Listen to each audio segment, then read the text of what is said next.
मैं हूँ शाइनी। अगर आप मुझे ऐसे ही देखना चाहते हैं तो इस वीडियो को जरूर शेयर करें और हाँ, इस चैनल को भी सब्सक्राइब करना ना भूलें। रहीमपुर नाम के गांव में एक खिलौनों का व्यापारी रहता था, विनय। वो हर रोज अपनी दुकान में खिलौने बेचता था। एक दिन खुद से ही, लगता है ये खिलौनों की दुकान लगाकर मैंने गलती कर दी। हर कोई बस देख कर जाता है, खरीदता कोई नहीं। और 4 दिन देखता हूँ, अगर खिलौने नहीं बिके तो खेती बाड़ी करना ही उचित है। विनय यूं सोच ही रहा था कि उसकी दुकान के सामने एक गर्भवती बंदरिया आती है। वो बंदरिया विनय से कहती है, दोस्त, मैं काफी दिनों से तुम्हारी दुकान में खिलौने देख रही हूँ। मुझे बड़े पसंद आए, खासकर वो रॉकेट, बड़ा अच्छा लगा। क्या तुम मुझे वो रॉकेट दोगे? चाहो तो थोड़ी देर खेलकर वापस दे दूंगी। विनय उससे कहता है, व्यापार नहीं हो रहा इसलिए मैं रो रहा हूँ, ऊपर से तुम यूं ही खिलौना मांग रही हो। जाओ जाओ, खिलौना नहीं मिलेगा। और हाँ, वो रॉकेट मैंने यूं ही रखा है, उसे बेचना नहीं है। जाओ यहां से। अगर मैं तुम्हारे खिलौने बिकवा दूं तो तुम मुझे रॉकेट दोगे? क्या तुम खिलौने बेचोगी? मैं खुद यहाँ बेच नहीं पा रहा हूँ और तुम बंदरिया मेरे खिलौने बेचोगी और लोग खरीदेंगे? सचमुच, मैं खिलौने बेचकर तुम्हें पैसे लाकर दूंगी। पैसे लाकर दोगी या खिलौने लेकर फरार हो जाओगी? मेरा विश्वास तो करो, मुझे एक मौका दे दो, वो विनय से कहती है। विनय भी सोचता है, एक अवसर दे देते हैं, देखते हैं क्या करती है। वो उसे कुछ खिलौने देता है। वो बंदरिया रास्ते पर खिलौने बेचते हुए खेल करती है।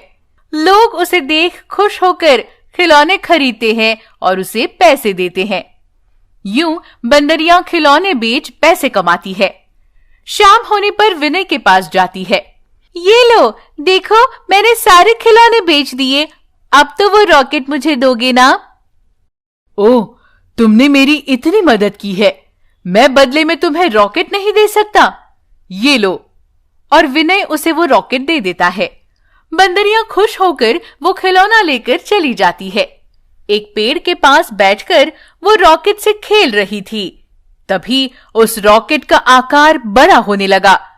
डर के वो बंदरिया दूर पेड़ के पीछे छिप गई। तब वो रॉकेट, यूं डरो मत, मैं तुम्हें हानि नहीं पहुंचाऊंगा, आओ पास आओ। रॉकेट को बात करते देख बंदरिया हैरान रह जाती है। तुम कौन हो? यूं बात कैसे कर पा रहे हो? तब रॉकेट, मैं एक जादुई रॉकेट हूं। विनय मेरे बारे में नहीं जानता, पर तुम्हारा शुक्रिया, तुम मुझे यहां ले आई। बंदरिया रॉकेट के पास जाकर, मुझे तो ये सब एक सपना सा लग रहा है। ये सपना नहीं, हकीकत है। अच्छा, तो हम एक बार आसमान की सैर करें? हाँ हाँ, जरूर, आओ चले, रॉकेट कहता है। बंदरिया रॉकेट पर बैठ जाती है। वो रॉकेट उड़ान भरता है।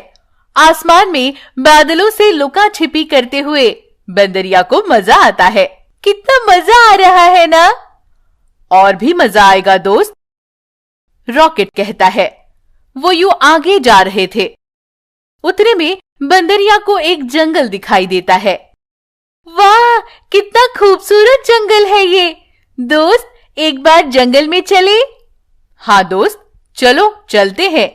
रॉकेट जंगल में जाता है। वाह, इस जंगल में कितने सारे रंग बिरंगे फूल हैं। वो खुशी से छलांग लगाते हुए सैर करती है, फलों का आनंद लेती है। उतने में कहीं से, बचाओ बचाओ, कोई मदद करो, यूं आवाजें आती है। बंदरिया समझ जाती है कि कोई मुसीबत में है। वो रॉकेट के पास आकर, दोस्त, ये आवाजें जहां से आ रही है वहां ले चलो। रॉकेट भी बंदरिया को लेकर उस तरफ जाता है। वो देखते हैं एक आदमी नीचे गिरा है। बंदरिया देखती है, उसके पांव पर निशान है। अरे, इसे तो सांप ने काट लिया है, अब क्या करे?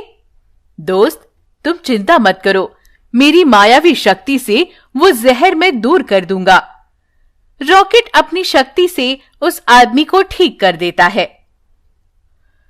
सही समय पर आकर आपने मेरी जान बचाई, मेरे बच्चों को अनाथ होने से बचाया, आपका बहुत बहुत शुक्रिया। वो आदमी उनसे कहता है, कोई बात नहीं, पर आप अकेले इस जंगल में क्या कर रहे हैं? मैं एक गरीब आदमी हूँ। मैं और मेरी बीवी रोजगार के लिए जो भी काम मिलता करते थे, पर अब कोई काम नहीं मिल रहा, इसलिए जंगल में लकड़ी काटने आया था। उतने में ये हादसा हो गया। ओह, दुखी मत हो, आपके भी अच्छे दिन आएंगे। आएंगे नहीं, आ गए हैं।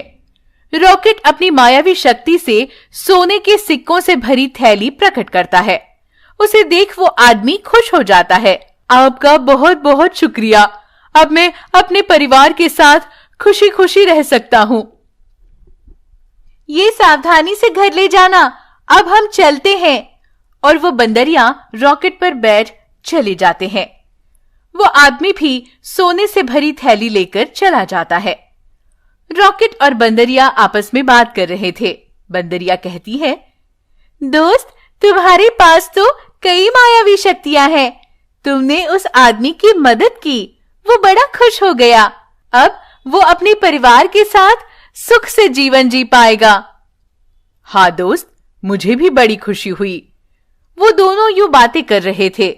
उतने में ही एक औरत, चोर चोर, पकड़ो पकड़ो, मेरा नेकलेस चुरा कर भाग रहा है, यूं चिल्लाते हुए चोर का पीछा कर रही थी।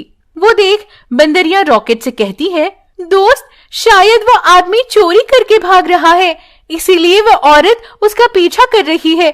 चलो चलकर पकड़ते हैं। रॉकेट भी ठीक है कहकर तेजी से आकर उस आदमी के सामने रुक जाता है। वो रॉकेट पर बंदरिया देख वो आदमी हक्का बक्का रह जाता है। इतने में वो औरत पीछे से आकर उसे पकड़ लेती है। वो चोर, मुझे छोड़ दीजिए, आपको अपना नेकलेस चाहिए ना, ये लीजिए। और वो उस औरत को नेकलेस लौटा देता है। वो औरत, आपने सही समय पर आकर चोर को पकड़ने में मेरी सहायता की, आपका धन्यवाद, यूं कहकर वहां से चली जाती है। वो बंदरिया चोर से कहती है, हट्टे कट्टे तो हो, कोई काम क्यों नहीं कर लेते? ये चोरी करने का क्या मतलब? तब वो आदमी रोने लगता है। तुम सही कह रही हो, पर मैं चोर नहीं हूँ, मजदूरी करके अपना गुजारा करता हूँ। मेरी बीवी अस्पताल में है। डॉक्टर ने कहा उसकी किडनी ऑपरेशन के लिए 10 लाख रुपए चाहिए। मैं अपना घर बेचूंगा तो भी 10 लाख रुपए नहीं आएंगे। मजबूरी में ये चोरी करनी पड़ी। वो रोने लगता है। तब रॉकेट, दुखी मत हो, मैं तुम्हारी मदद करूंगा, यूं कहकर उसे भी सोने के सिक्कों से भरी थैली देता है। इसे बेचकर पैसे ले लो, अपनी बीवी का ऑपरेशन करवाओ। आपका बहुत बहुत शुक्रिया, यूं कहकर वो आदमी वहां से चला जाता है। गर्भवती बंदरिया रॉकेट से कहती है, बेचारे इंसान, उनके जीवन में कितनी समस्याएं हैं, वो उन समस्याओं के साथ ही जी रहे हैं। हर एक की अपनी अलग अलग समस्या। ये सब देख मुझे बड़ा दुख हो रहा है दोस्त। तब रॉकेट कहता है, दुखी होने से क्या होगा, ये सारे उस भगवान के रंगमंच की कठपुतलियां हैं। जैसा वो चाहेंगे खेल वैसा ही होगा, इनके हाथ में कुछ नहीं होता। बंदरिया कहती है, हाँ दोस्त, तुम्हारी ये बात भी सही है, चलो। दोनों फिर आसमान में उड़ते हुए आपस में बातें करने लगते हैं। बंदरिया कहती है, दोस्त, तुमने इन दोनों की मदद की, पर असली व्यक्ति की मदद करना तो भूल ही गए तुम। रॉकेट कहता है, कौन है वो व्यक्ति? और कोई नहीं, इतने साल तुम्हें संभाल के रखने वाला विनय, उसने ही तो तुम्हें संभाल कर रखा। हाँ, उसी की वजह से ही मैं आज यहाँ हूँ, वरना बहुत पहले ही यहाँ से चला गया होता। हाँ दोस्त, दरअसल तुम कहाँ से आए हो? तुम्हें इतनी सारी मायावी शक्ति कैसे प्राप्त है? रॉकेट कहता है, मैं दूसरे ग्रह से आया हूँ, वहां हमें बहुत सारी शक्ति अवगत होती है। धरती पर आने के बाद मेरा आकार छोटा हो गया और एक दिन मैं विनय की खिलौनों की दुकान में आ गया। वही बंदी बनकर रह गया। तब बंदरिया, अच्छा ये बात है, तुम विनय की मदद कर दो, उसकी भी किस्मत खुल जाएगी। ठीक है कहकर रॉकेट बंदरिया को लेकर विनय की दुकान पर जाता है। उन्हें देख विनय हैरान रह जाता है। बंदरिया उसे सारी बातें बताती है। विनय ये सब सुनकर, ओह मैं नहीं जानता था, मैंने सोचा ही नहीं, वरना तुम्हें यहाँ यूं बंदी बनाकर नहीं रखता। रॉकेट कहता है, दोस्त इसमें तुम्हारी कोई गलती नहीं है। ठीक है, मैं तुम्हें भी कुछ देना चाहता हूँ। रॉकेट विनय को सोने के सिक्कों से भरी 3 थैलियां देता है। विनय खुश होकर रॉकेट को धन्यवाद देता है। रॉकेट कहता है, दोस्तों अब अलविदा कहने का समय आ गया है, मुझे इजाजत दो। यूं कहकर रॉकेट अपने ग्रह पर चला जाता है। विनय बंदरिया से कहता है, दोस्त तुमने मेरी जो मदद की है ना, उसके लिए मैं आभारी हूँ। तुम्हारा ये एहसान कभी नहीं भूल पाऊंगा।